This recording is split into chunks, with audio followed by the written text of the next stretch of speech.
الحمد لله وكفى والسلام على عباده الذين اصطفى أما بعد فأعوذ بالله من الشيطان الرجيم بسم الله الرحمن الرحيم والذين جاهدوا فينا لنهدينهم سبلنا سبحان ربك رب العزة عما يصفون والسلام على المرسلين والحمد لله رب العالمين اللهم صل على سيدنا محمد وعلى آل سيدنا محمد وبارك وسلم اللهم صل على سيدنا محمد وعلى آل سيدنا محمد وبارك وسلم اللهم صل على سيدنا محمد وعلى آل سيدنا محمد وبارك وسلم. As a person begins to approach Allah subhanahu wa ta'ala, they will notice changes in their life as they achieve their goal. As a person begins to approach Allah subhanahu wa ta'ala, they will notice changes in their life as they begin to achieve their goal. You can state it otherwise, that these changes are a sign that the person is actually advancing towards Allah. And anything you do, you expect a sign. And if a person decides that they want to work out, right, and they want to build muscle mass, then they have a certain goal, and they will see signs as they approach that goal. So maybe they were only able to lift 20 pounds, and now they can lift 40 pounds, and then they can lift 100 pounds, and then they can lift 150 pounds. So these are the signs that they're building muscle mass. So in the same way, as a person begins to build spiritual mass, spiritual power, spiritual strength, there are signs along that progression. Now the signs, there's many, and we can discuss that for extensively over many weeks, obviously. But one of the signs relates to the way that a person begins to interact with the world around them, in particular the people around them. Now what we should recognize is that Allah subhanahu wa ta'ala creates within every human being the desire to, or the concern for their own. Allah subhanahu wa ta'ala creates within every human being the concern for their own. Otherwise stated, you can say that an example of this would be our families. Any of you who have a brother or a sister or your parents or your children, each of us have a very deep concern for our blood relatives, the ones that are close to us. And we see them as our own. If your child was sick, if you happen to have children, and your child was sick, and your child became so sick that they needed something from you to survive. Let's just say that they needed all of the wealth that you had saved up in order to survive, you would spend it without thinking. You would spend it without thinking. If you don't have children and you have parents and you're close to them, you treat them the way they're supposed to be treated, you have a proper relationship with them. If something happened and your mother needed something, and you're in that stage of your life where you have the sense to be close to your parents, then you would, on a dime, drop everything in order to alleviate her circumstance. That's how human beings are. Now, that is a natural characteristic in every human being. Doesn't matter whether they're righteous or not righteous. It's funny, you see these people, they're like, gangsters. Sometimes you look at these people like the drug lords, right? The drug lords that are sitting in the Mexican-American border. They kill 100 people a day. But when their mother comes, they stand up in respect. And when their mother comes, they make sure that they treat them in a proper way. It's very strange, the way that sometimes you hear stories about the way they treat their own family members, but they're ready to kill hundreds of people a day without even thinking twice. They don't think that that's somebody else's son, that that's somebody else's, child. They just think about themselves. But this is human nature. And I see this daily. If there's a child and they have a disease, and they need another kidney, the first thing the parents ask, they don't ask, where can we get the kidney? They say, can you take mine? Can you take one of mine? So this is human nature. Now, what happens as a person begins to approach Allah subhanahu wa ta'ala is that human nature that was turned towards oneself becomes very expansive, and it begins to include all the people around them.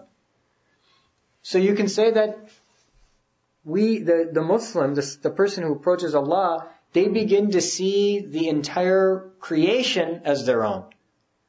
And there's really 2 or 3 things that underlie this. Number one, they begin to realize the reality, which this is a reality, that everyone is related to them in the end. They begin to realize the reality, they begin to appreciate the reality that everyone around them is related to them because everybody in the end came from Adam alayhi salam and Hawa alayhi salam. So when they begin to look at people, they don't say, I'm rich and he's poor, or I'm from this country and he's from that, or I have this skin color and he has that. They begin to see everybody as their brother and their sister. They begin to see the elders in the community as their own elders. They view the world very differently because they know that all of them are related in the end. So it's not that these are my children and everybody else is a child, or that these are my parents and everybody else is an elder. It's that these are my children and this is like my child and this is like my child and he's like my child and she's like my child. That's a sign. When a person begins to view the world that way, that's a sign that they're approaching Allah subhanahu wa ta'ala, that righteousness is coming within them. Now another sign, another thing that underlies this feeling is that they also begin to realize that all of the people are actually the flock of Rasulullah sallallahu alaihi wasallam. So they begin to see the world. Let's just say that there's two categories in the world. There's the Muslim and the non-Muslim. They begin to see the Muslim, no matter how much they practice or don't practice, they begin to say, this in the end is the sheep of the flock of my messenger. So it's my responsibility to treat this person with as much respect and as much love as possible. And if it's a person that isn't in the fold of Islam, they still recognize that because in the end the Prophet ﷺ was sent to all of humanity. So they begin to recognize that this was a person that the Prophet ﷺ's message should be reaching. It's my responsibility to provide it for them. So they see the world that way. And then the third way they see the world is that in the end, everyone's a creation of Allah. And that if I can do anything to serve the servants, the creation of Allah, then in the end I've served Allah subhanahu wa ta'ala. So these are three underlying themes. Number one, everybody is my relative in the end. Number two, everyone is from this flock of Rasulullah sallallahu alaihi wasallam. And number three, that all people are creation of Allah subhanahu wa ta'ala. These three things then form a underlying desire for the Muslim to serve at every moment of the day. To serve every person they can. To share what they have and to have the same desires for everybody else in the world. And that is what underlies the deeds of the Muslim. And it's only in that context that you can begin to even understand the hadith that discuss these topics. Now the hadith that apply to these topics, there's a myriad of them. For example, the Prophet ﷺ, when he speaks so much about the neighbor, so much about the rights of the neighbor, making sure the neighbor doesn't go hungry when you're full, making sure the neighbor has what they need, making sure the neighbor is at ease, making sure that you don't oppress the rights of the neighbor. The Prophet ﷺ spoke so much about the neighbor that the companions thought that the Prophet ﷺ was going to make the neighbors inheritors of their people, the people that lived next to them.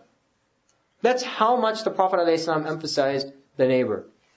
But you won't understand those ahadith until you understand what was underlying that. And what was underlying that were these three principles. That in the end, they're related to you through the same lineage. And in the end, they're part of the responsibility they're part of the flock of Rasulullah sallallahu alaihi wasallam, and in the end, they're the creation of Allah. And this applies it comes up in so many different ahadith. For example, another example where the Prophet ﷺ is talking about the reward of caring for an orphan, and saying that the one who takes care of an orphan and I will be like this on the Day of Judgment or in the hereafter. So what underlies that? The person recognizes that the orphan in the end is their child. Otherwise, how else would a person be able to sacrifice and give what they would for their own children to that person as well?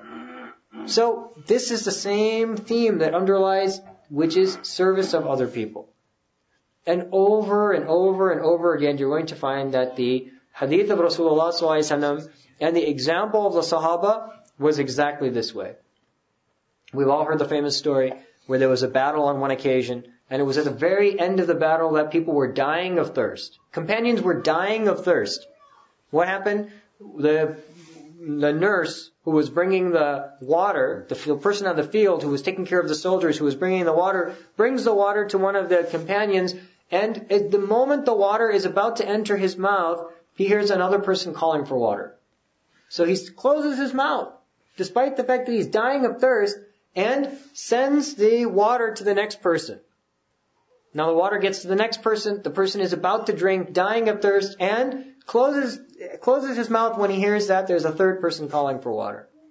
Now the person with the water goes to the third person, that person expired. Goes back to the second person, that person expired. Goes back to the first person, that person expired. Highlighting what? Each of them was laying on their deathbed from thirst. From thirst. Yet, at that dire moment, when it was a question of life and death, it wasn't a question of comfort. It was a question of life and death. Each one of them preferred another over themselves. How can that occur? I mean, there's no examples like that in human history. Where are you going to find such examples? I mean, it's example after example after example. Yeah, you find rare examples, but you don't find such a consistent theme. The Sahaba, the Muhajirin from Mecca, they move from Mecca to Medina. When they get to Medina Sharif, they have nothing. Because they left everything behind in Mecca in order to flee to get to Medina. When they arrive there, the Muslims are waiting. These are new Muslims who just became Muslim just a few months back. Alright? They're waiting, and when they arrive, the people say, the Prophet ﷺ connects them, brother and brother. Okay, he's an Ansar, he's a Muhajir, let's make them brothers. And the people who were in Medina, the Ansar, they took half of their wealth and gave it to their brothers. Half of their wealth and gave it to their brothers. Now, anybody who has any degree of wealth, if you have anything saved up, when would you ever give half of anything? Half of your wealth. Think about it. You go in your house and you honestly assess what you have. You have a house. You spent so many years saving up to buy your house. You say, here, take half of let me sell my house. I'll give you half the value. People have trouble giving 5%. If I said to you, you need to give 5% of what you earn, most people can't do it. People could barely be able to do it. And these people gave half of what they had. And it even comes in historical narration that some of them had the consideration that, they were married to 2 wives, for example. They had the consideration that perhaps they should even get divorced and, allow another person to get married because they also came and weren't able to get married because they had no wealth. So that was the extremity of their thinking. I'm just giving it as an example, but it just shows you how much these people it was ingrained in them it was ingrained in them that each person was basically their brother. That was true religion. Each person was seen as a brother to the other. The wives of Rasulullah ﷺ were seen as the mothers of the whole community. They were seen as the mothers of the whole community. This is the way that the Sahaba were raised. And when they were raised this way, it wasn't that they were told and they did this. Yes, they were told and they did do this, but it came from inside. And what was it? It was this connection to Allah subhanahu wa ta'ala. That they saw people as brother through their connection in the deen. And this state is so rewarded that on the Day of Judgment, we know that there will be very few groups of people that will be shaded under Allah's throne. When there will be no shade, there are just a handful of groups of people that will sit under that shade, the shade of Allah's throne. And one group will be those people that loved each other only for the sake of Allah. They had nothing else in common. They had nothing else in common except their connection with Allah. Because you love Allah and because I love Allah, therefore we're brothers. And they treated each other that way. Same way they would truly treat their loved ones. Now you look in this day and age, everybody's out for themselves. The whole world is out for themselves. People don't even have time anymore to care if someone gets sick. They don't even have time to care if their own parents get sick. Parents are sick and the kids don't even know. The parents are sick and the kids see it as a headache for themselves. They don't remember how many times they were taken care of when they were children. So, the sign of a salik, the sign of a person approaching Allah is that they begin to desire for others everything that they would have desired for themselves. If they see that they want their children to be clothed and happy and healthy, They want every child in the world to be clothed, happy, and healthy. And they practice what they preach. They keep their family comfortable, but they take everything excess. And they see it as excess. And they see it as a means to fulfill their duty towards creation. And what does it mean when Allah subhanahu wa ta'ala on the Day of Judgment will ask people that I was sick and you didn't visit me, and I was hungry and you didn't feed me? And the people will say, Ya Allah, you got sick? You are Allah, you didn't get sick. Ya Allah, you fed everyone. How could you get hungry? And then it will be explained to them that my servant became sick and you didn't visit them. That was like visiting me. And my servant was hungry and you didn't feed them. And that would have been like feeding me. Now, think about how many of us have we make financial plans. We're all human beings. We make financial plans that 5 years from now I'll own my house. And then 5 years from now I'll buy an extra car. And, I got to start saving up for my kids' college education. How many of us have made plans for other children? That, by 5 years from now, I need to have fed another 500 kids in the world. I want just as much as Allah gave me 3 kids and I want to make sure they go to college, I'm going to make sure that 3 more go to college. Now, if you had 6 kids, you would put them through college. Right? You can't say that, how would I ever make ends meet? If people had 6 kids, they would do everything they can in their power to make sure that those kids were taken care of. So it's a sign that instead of getting caught up in ourselves, we begin to shrink our desires. We begin to say, I can sustain myself on this much. Everything extra is an opportunity for me to serve others. Then they take their time, they take their wealth, they take the excess that Allah gives, and they use it as a means to earn Jannah. Now the excess that Allah bestows upon a community, it's a test. When Allah bestows excess upon a person, it's a test. And the test is, do they take the excess and they excessively indulge in it? Or do they take the excess and use it as a means to make sure that others' needs are fulfilled? After others' needs are fulfilled, then we can talk about, whether we should be using the excess on us. But how can it be that people's needs are going unfilled? People are hungry, they're dying of hunger, and we're filling our plates. There's something wrong with that. There's something wrong with the Muslim accepting that. There's something wrong with the Muslim accepting that they know that their relative in the deen, the one who they love for the sake of Allah, can't clothe themselves, and they're going out and they're buying enough clothes to be, one clothing for each, meal. One clothing for each party. Like, I wore this at one party, I can't wear this again now. It just piles up in the closet, suit after suit after suit after suit. And of course, it's always, Shaitan makes it complex. With every suit has to come a different shoe, with every shoe has to come a different purse, with every purse has to come a different, set of this and that. And it exists for the males and it exists for the females as well.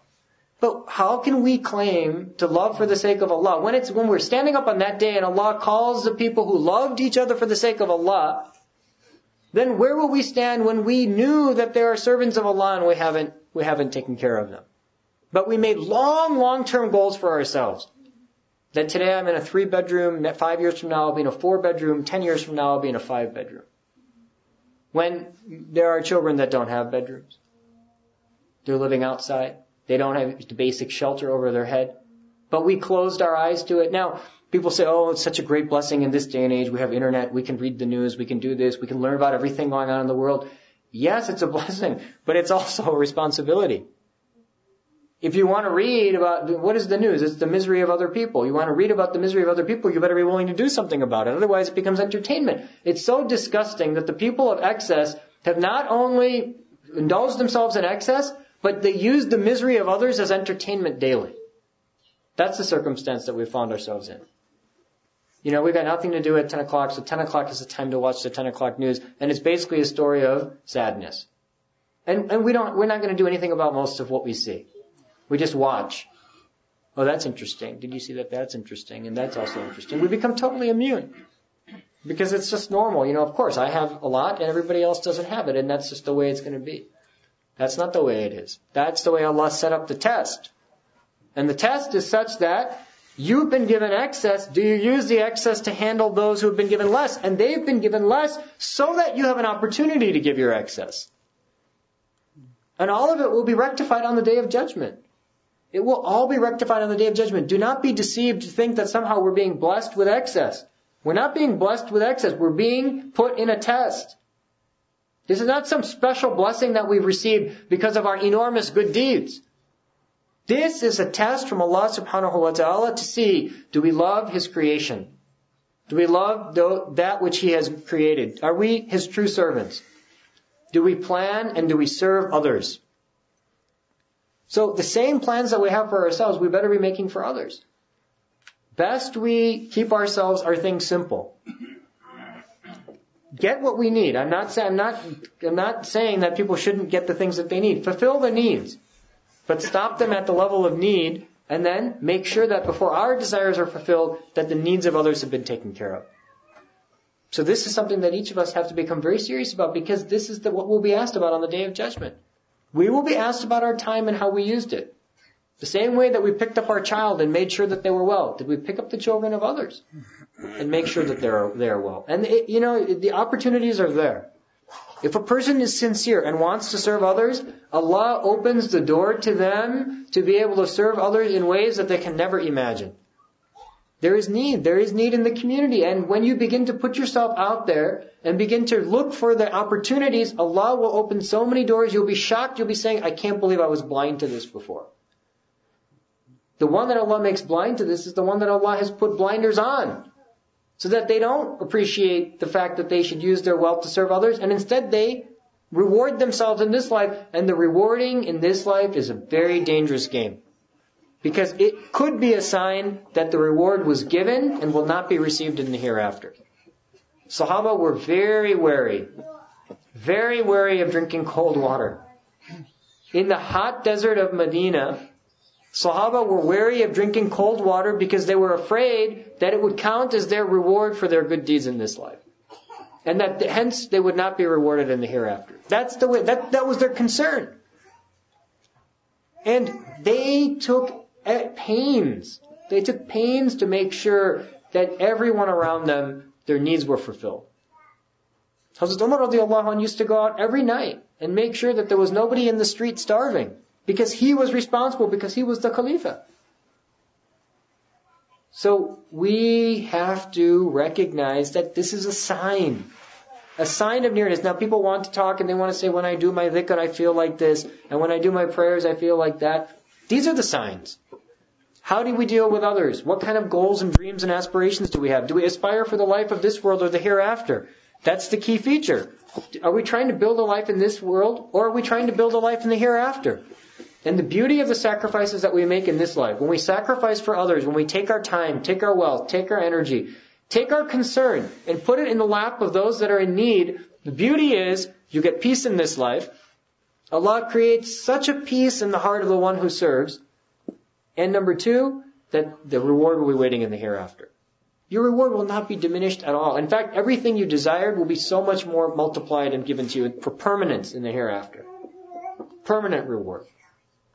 So we have to begin to recognize that if we don't find this in our life, if we find ourselves caught up in ourselves and worried about what's going on with us, rather than worrying about what goes on with others, then there's a deficiency in us. And we have to begin to rectify it, and we have to begin to put more effort into our dhikr until we awaken to this reality.